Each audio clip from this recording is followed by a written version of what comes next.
Naging madugo ang isang bullfight sa bansang Colombia nang magwala ang isang toro. Sinuwag nito ang mga taong nasa loob ng ring.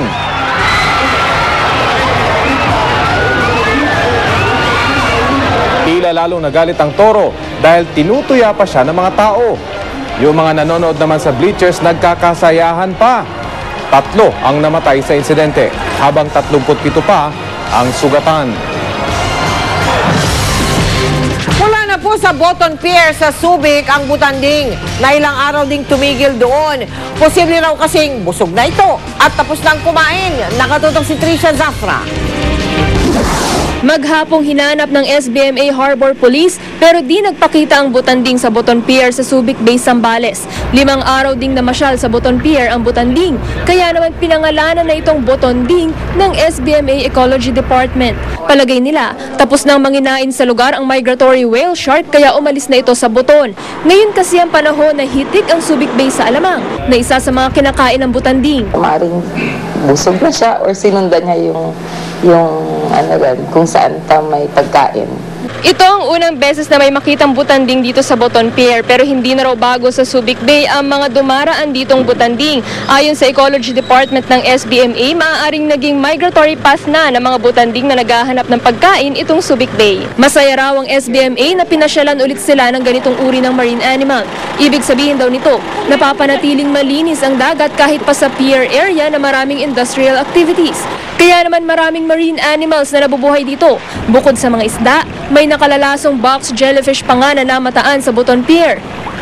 Pwede itong makapatay ng tao sa loob lamang ng 15 minuto, pero di ito tinataboy dahil di naman swimming area ang pier. Sa mga swimming resorts, may inilalagay na lambat para maprotektahan ang mga naglalangoy sa mga ito. It's a real challenge, no? Kasi ang mandato ng SBMA is to spur development. Mataas ang biodiversity natin when it comes sa terrestrial tsaka marine flora and fauna. So, mahirap talagang balansehin. Mahigit 16 na kilometro ang shoreline na pinangangalagaan ng SBMA at may 5 pier dito. Indicator din yung presence nila dito na meron pa silang nakakain dito, na malinis pa yung tubig, ganun. So, natutuwa kami at nabisita kami ng butonding. Sana sa susunod ulit, bumisita ulit siya. Trisha Zafra, Nakatutok, 24 Oras.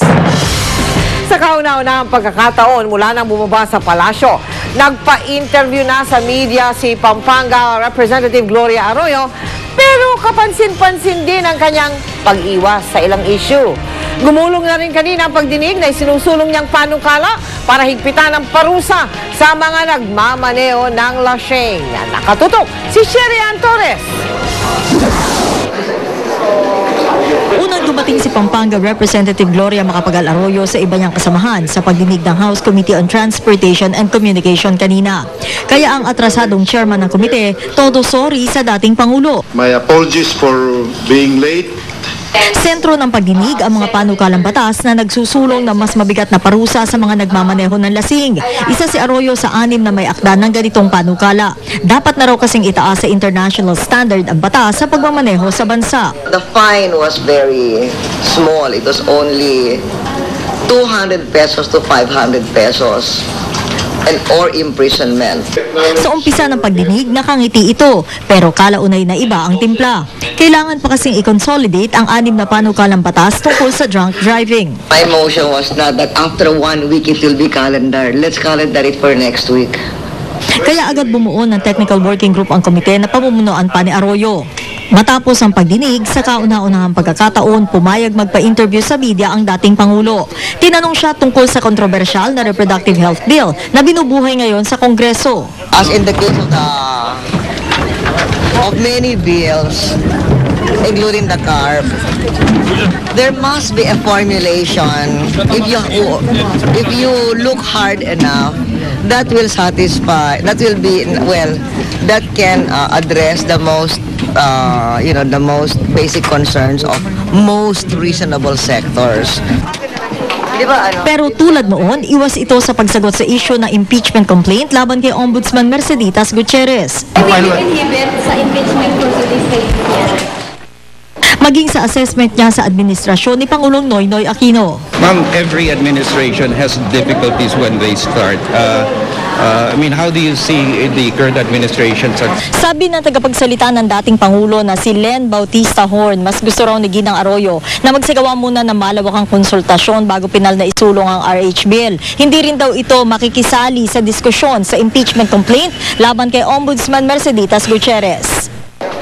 Hindi na rin sinagot ni Arroyo ang hiling ng prosekusyon sa Sandigan Bayan na imbitahan sila ni dating First Gentleman Mike Arroyo upang dumalo sa hearing ng NBNZTE deal case na kinakaharap nila dating NEDA Chair Romulo Neri at dating COMELEC Chair Benjamin Abalos. Sherian Torres, Nakatutok, 24 Oras. Susunod, Venus Ra at Krista Kleiner, totoo bang may iringan? At kamustahin si Charis matapos ang hinangaan niyang paglabas sa Glee. Susunod na yan dito sa 24 Oras.